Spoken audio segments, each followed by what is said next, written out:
Instead of taking the toll bridge onto the Ile de Ré, we decided to take the road that is submerged by the sea.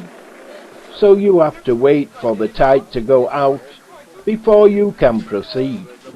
And it's supposed to be one of the dangerous roads in France. You must check the tide table before you proceed. The tide comes in pretty quick.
We arrived at the AD service late afternoon, and there were at least 800 vans there.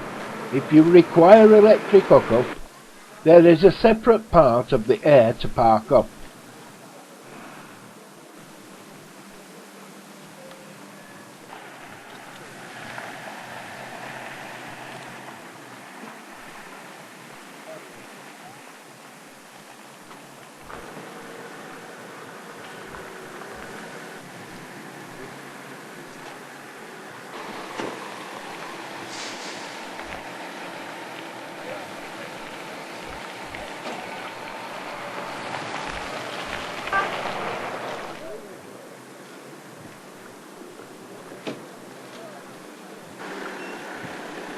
We went to a bar for a beer and a pizza before walking back to the air.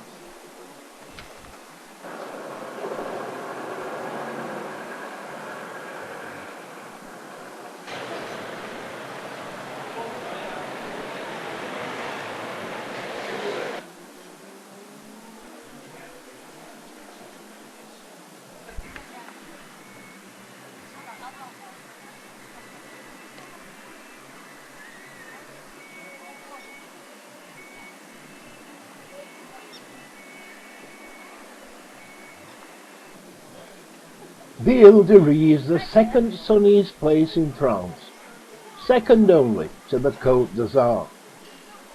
But that is where comparisons end. Do not get me wrong, it still attracts its fair share of the rich and famous, and very popular with the well-heeled Parisians. But here, you are more likely to be run over by a bicycle than a Ferrari.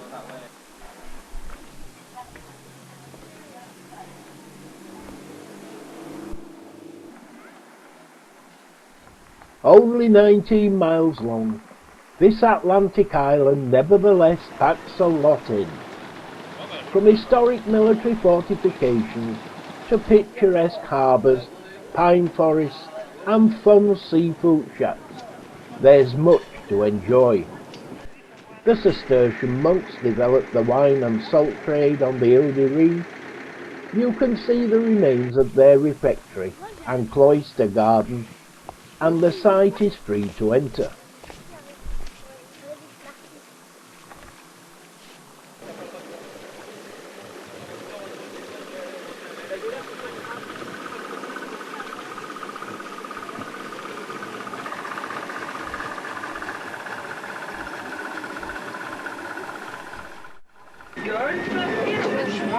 Nous n'avons pas les voirs, ce sont des couvertes camarées très basses.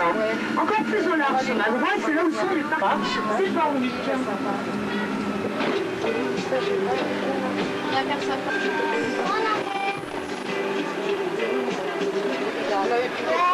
D'abord, j'ai pas fait développer les photos. Tout ce petit là-bas.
The seaside resort of St. Valery, Somme, is also a charming medieval town.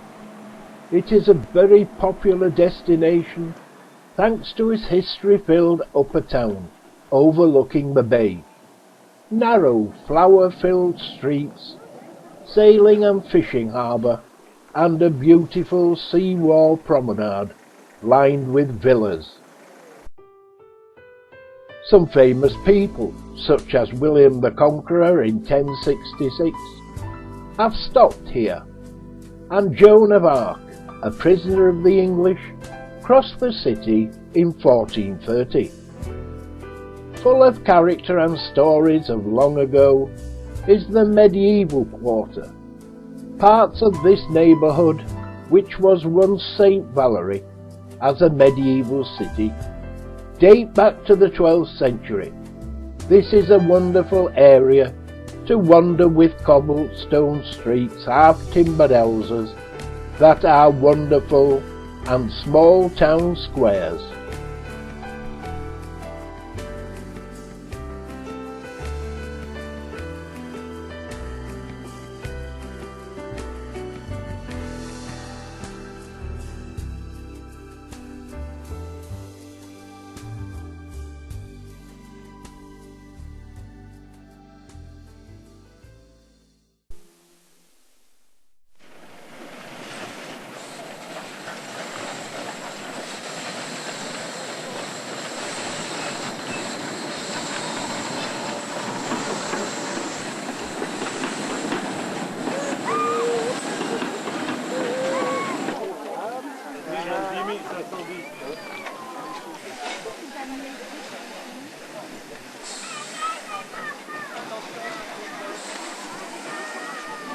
Vous allez là, vous verrez le contrôleur, il va vous les donner. Ah, arrête. Prends ça peut.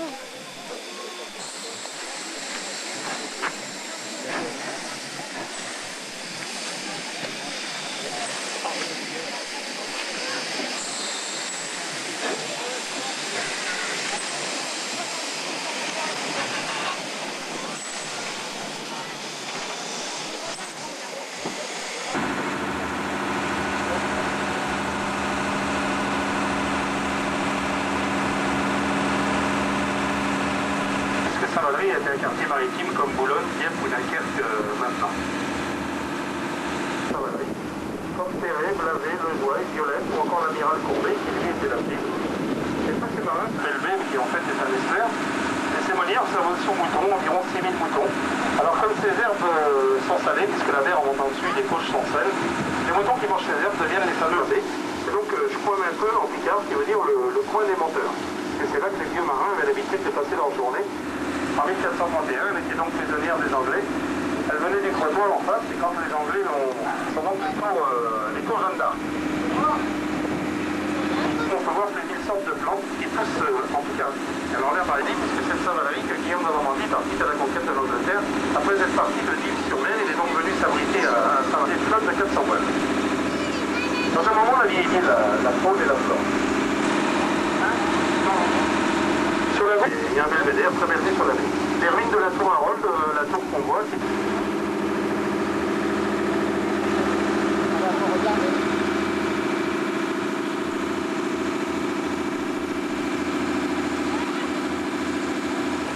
Voilà, on va maintenant arriver au Cap Ornu. Sur la gauche, on verra une chapelle tout en haut sur le promontoire. Alors c'est la chapelle Saint-Valery qu'on appelle encore chapelle des marins. Le village de vacances du Cap Ornu sur notre gauche, on verra une belle propriété qui appartenait à la famille d'Orsay. Alors deux sortes de huttes, les fixes et les flottantes, alors comme leur nom l'indique.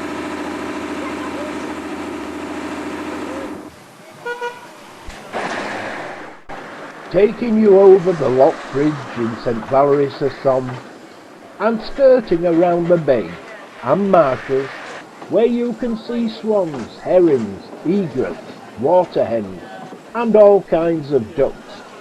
The steam train ride lasts an hour. The scenery is awe-inspiring, especially the vast stretches of salt marshes where huge flocks of sheep graze when the tide is out, and the countless hunting lodges hidden to perfection.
Then there's a stop in Crotoy to visit the little traditional fishing port.